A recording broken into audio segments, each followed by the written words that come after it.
Salut à tous et bienvenue sur AZ 237. Sa famille l'a abandonné, un millionnaire l'a adopté. Ce qu'il a fait ensuite est difficile à croire. Dans la pittoresque ville de Lake Spur, deux âmes étaient liées depuis l'enfance, Selena et Matthew. Leur lien était celui des légendes, souvent racontées et répétées dans la communauté. Ils étaient inséparables depuis le jour où ils s'étaient rencontrés lors d'une pièce de théâtre à l'école, grandissant en partageant des secrets, se faufilant pour manger une glace lors des soirées d'été étouffantes et se réconfortant mutuellement dans les moments difficiles. Au fil des années, leur innocent lien d'amitié s'est transformé en un amour profond et passionné. Selena était une femme vivace avec des cheveux d'un noir de corbeau et des yeux bleus étincelants. Elle avait un esprit qui refusait d'être éteint. Son rire était contagieux et sa détermination inébranlable. Inspirée par les livres qu'elle lisait enfant, elle rêvait d'une famille parfaite, avec des enfants aux joues roses jouant dans un jardin ensoleillé, une vision qu'elle gardait près de son cœur. Matthew, avec sa grande taille et ses cheveux châtain clair, était le roc qui ancrait les rêves de Selena. Il était pragmatique, une force silencieuse qui complétait l'enthousiasme de Selena. Sa douceur faisait de lui un favori de la communauté. Il partageait le rêve de Selena d'avoir une famille, imaginant souvent une mini-version de Selena tirant sur son pantalon, voulant être prise dans ses bras. Cependant, la vie à Lake Spur n'était pas sans ses défis. Le couple faisait face à d'énormes difficultés financières.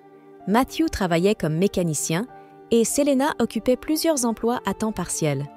Ils vivaient dans une petite maison douillette qui reflétait leurs rêves et aspirations communs. Chaque sou économisé les rapprochait un peu plus de la vie familiale qu'ils envisageaient. Lorsqu'ils apprirent qu'ils attendaient un enfant, leur joie ne connaissait pas de limite. La petite ville était en émoi pour le couple bien-aimé. Des vêtements pour bébé et des jouets, beaucoup venant de voisins bienveillants, commencèrent à remplir leur maison. Mais le jour censé être le plus heureux de leur vie est devenu sombre. Lorsque leur fils est né, il avait une bosse sur le dos et des signes d'hypertrichose. Le couple était dévasté. Les murmures de la ville se faisaient plus forts, et ce qui devait être des félicitations est devenu de la pitié. Leurs rêves s'étaient réalisés, mais pas de la manière qu'ils espéraient. Le tourbillon émotionnel qui s'ensuivit était accablant. Selena se retrouvait souvent enfermée dans sa chambre, pleurant dans son oreiller, tandis que Matthew fixait l'horizon, perdu dans ses pensées, le poids du monde semblant peser sur ses épaules. Le couple, autrefois symbole d'espoir et d'amour, était noyé dans le désespoir. Après des mois de réflexion et au milieu de leur douleur commune, ils prirent une décision déchirante. Pensant ne pas pouvoir répondre aux besoins spéciaux de leur enfant et craignant les préjugés qu'ils pourraient subir, ils décidèrent de le laisser à l'orphelinat local. Ils se sont convaincus que l'institution, avec ses meilleures ressources, lui offrirait une chance de meilleure vie. Le jour où ils ont laissé leur fils sur le seuil de l'orphelinat a été le plus sombre de leur existence. Le poids de leur décision pesait lourdement sur leur cœur, créant un gouffre entre eux. Mais dans cet abîme de tristesse se trouvait l'espoir que leur fils trouverait une vie d'amour et d'acceptation qu'ils estimaient ne pas pouvoir lui offrir. Dans les salles sacrées de l'orphelinat local de Lake Spur, au milieu des rires et des larmes d'innombrables enfants attendant leur famille pour toujours, un enfant spécial se démarquait, Brian. Avec une bosse prononcée et la rare condition d'hypertrichose, il contrastait fortement avec ce que la société considérait comme normal. Mais au-delà des anomalies physiques se trouvait un cœur qui rayonnait de chaleur, de joie et d'un esprit inébranlable. Le rire de Brian était un élément incontournable de l'orphelinat. Il résonnait dans les couloirs, dissipant le choc initial de son apparence. On le trouvait souvent entouré d'enfants, racontant des histoires de mondes fantastiques et de héros courageux, des mondes où tout le monde était accepté, quelle que soit son apparence. Le personnel de l'orphelinat l'adorait particulièrement. Miss Agatha, la gardienne âgée, disait souvent « Il y a de la magie dans ce garçon, et ce n'est pas seulement dans ses histoires. C'est dans ses yeux, son sourire, sa manière de voir le monde. » Pourtant, malgré toute sa vivacité et son charme, la réalité du monde extérieur était dure.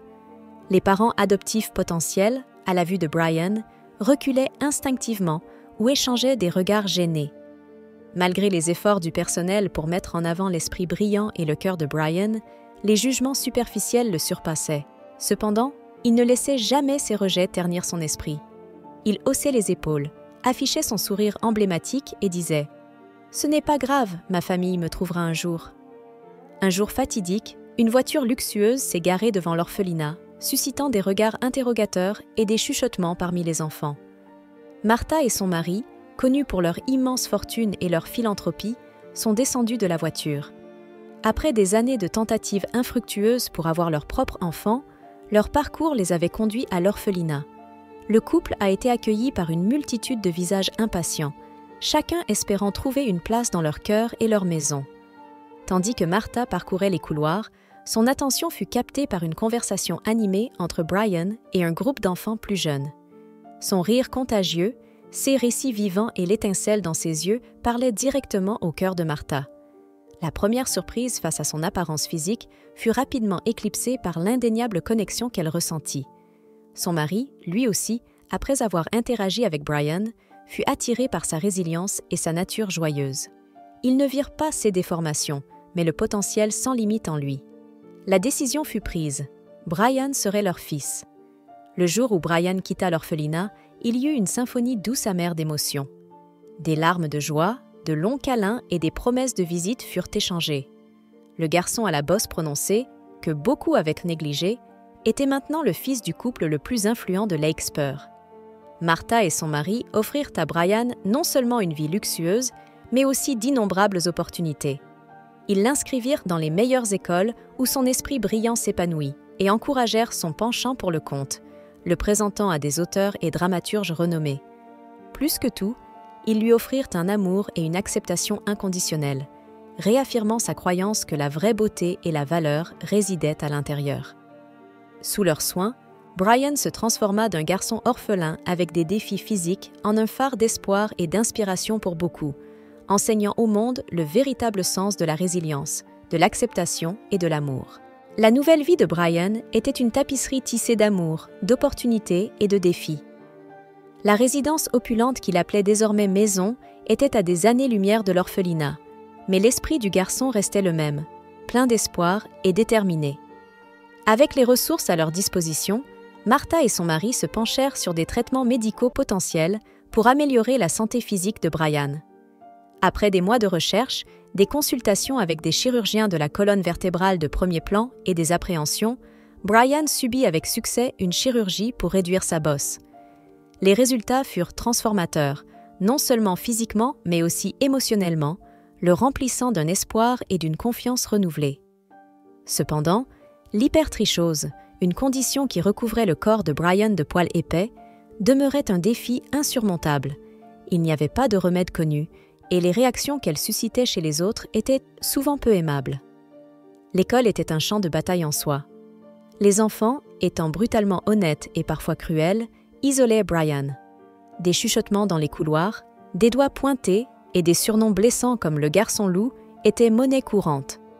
Bien qu'il affrontât tout cela avec un visage courageux, les nuits étaient souvent remplies de larmes et du poids écrasant de l'aliénation.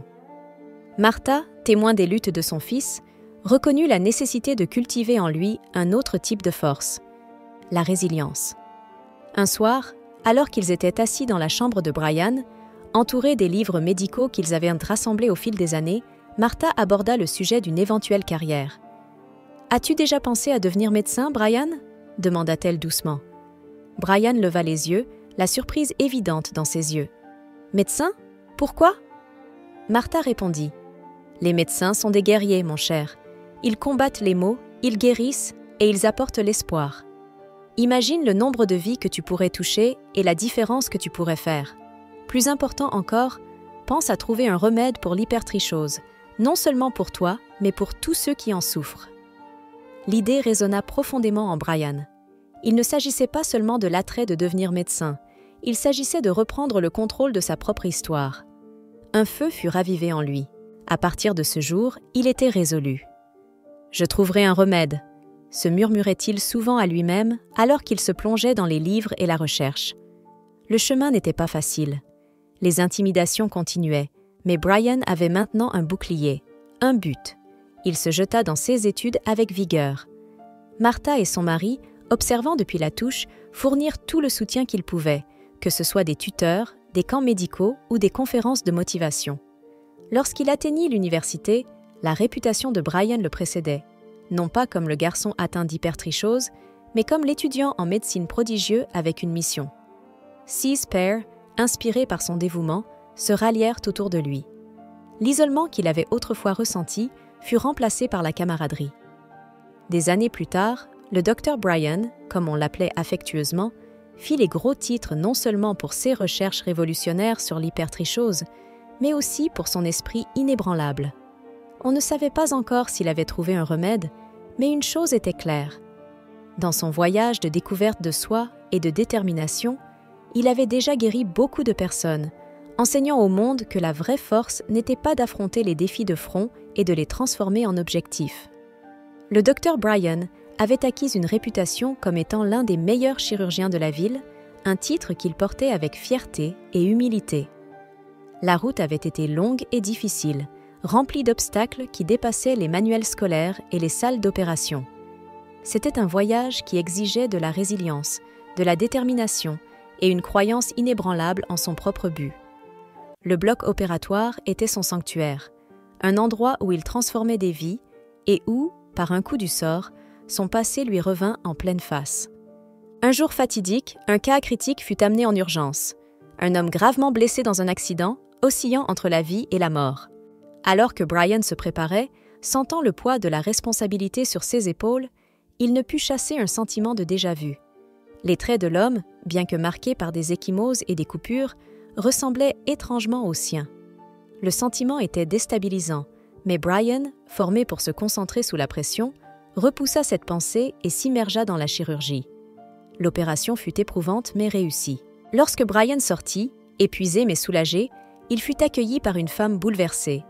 6 yeux étaient rougis par les larmes, son visage pâle d'anxiété. L'instant où leurs regards se croisèrent, le monde sembla s'arrêter. Il y eut un éclair de reconnaissance, non pas de familiarité, mais de traits partagés, de génétique commune. C'était comme regarder dans un miroir brisé de son passé. La femme était Selena. Alors que la prise de conscience s'installait, l'atmosphère devint lourde d'émotions et de questions non dites. Selena, la voix tremblante, parvint à articuler « Brian ». Il hocha la tête, le cœur battant la chamade. Les murs de l'hôpital semblaient se resserrer, alors que Selena, à travers ses larmes et ses sanglots étouffés, racontait l'histoire de son passé, celle d'un bébé né avec des malformations physiques, de chagrin, et de la décision difficile de le laisser dans un orphelinat. C'était un récit que Brian connaissait trop bien, un chapitre de sa vie qu'il avait accepté, mais qu'il n'avait jamais pensé affronter. Déchiré entre un passé qu'il n'avait jamais connu et le présent qu'il avait façonné, Brian fut envahi par un tourbillon d'émotions. Colère, chagrin, compréhension et pardon se disputaient la première place. La confession de Selena était une blessure à vif, mais Brian pensait aussi à Martha et à son mari, qui lui avaient offert non seulement un foyer, mais aussi un amour et un soutien inébranlable. Après des jours de réflexion, Brian prit une décision déchirante. Bien qu'il reconnaisse la douleur de Selena et le poids de sa confession, il choisit de ne pas révéler sa véritable identité à l'homme blessé, son père biologique, Matthew. Le passé, avec ses complexités, était un livre fermé. Il avait eu la chance d'avoir une seconde vie avec Martha et son mari, et il ne voulait pas mettre en péril ce lien. Selena, bien que brisée par la décision de Brian, la respecta. Leurs chemins se séparèrent à nouveau, mais avec la compréhension qu'ils avaient chacun leur propre voyage à entreprendre. Brian, fortifié par les événements, trouva du réconfort dans l'amour qu'il recevait de sa famille adoptive. Pour lui, la famille n'était pas une question de liens du sang, mais des liens forgés à travers l'amour, la compréhension et le sacrifice. Quelle est votre opinion au sujet de cette histoire? Dites-le nous dans les commentaires. Merci d'avoir regardé la vidéo. Surtout, n'oubliez pas de cliquer sur le bouton j'aime et partager autour de vous. À très bientôt sur AZ 237.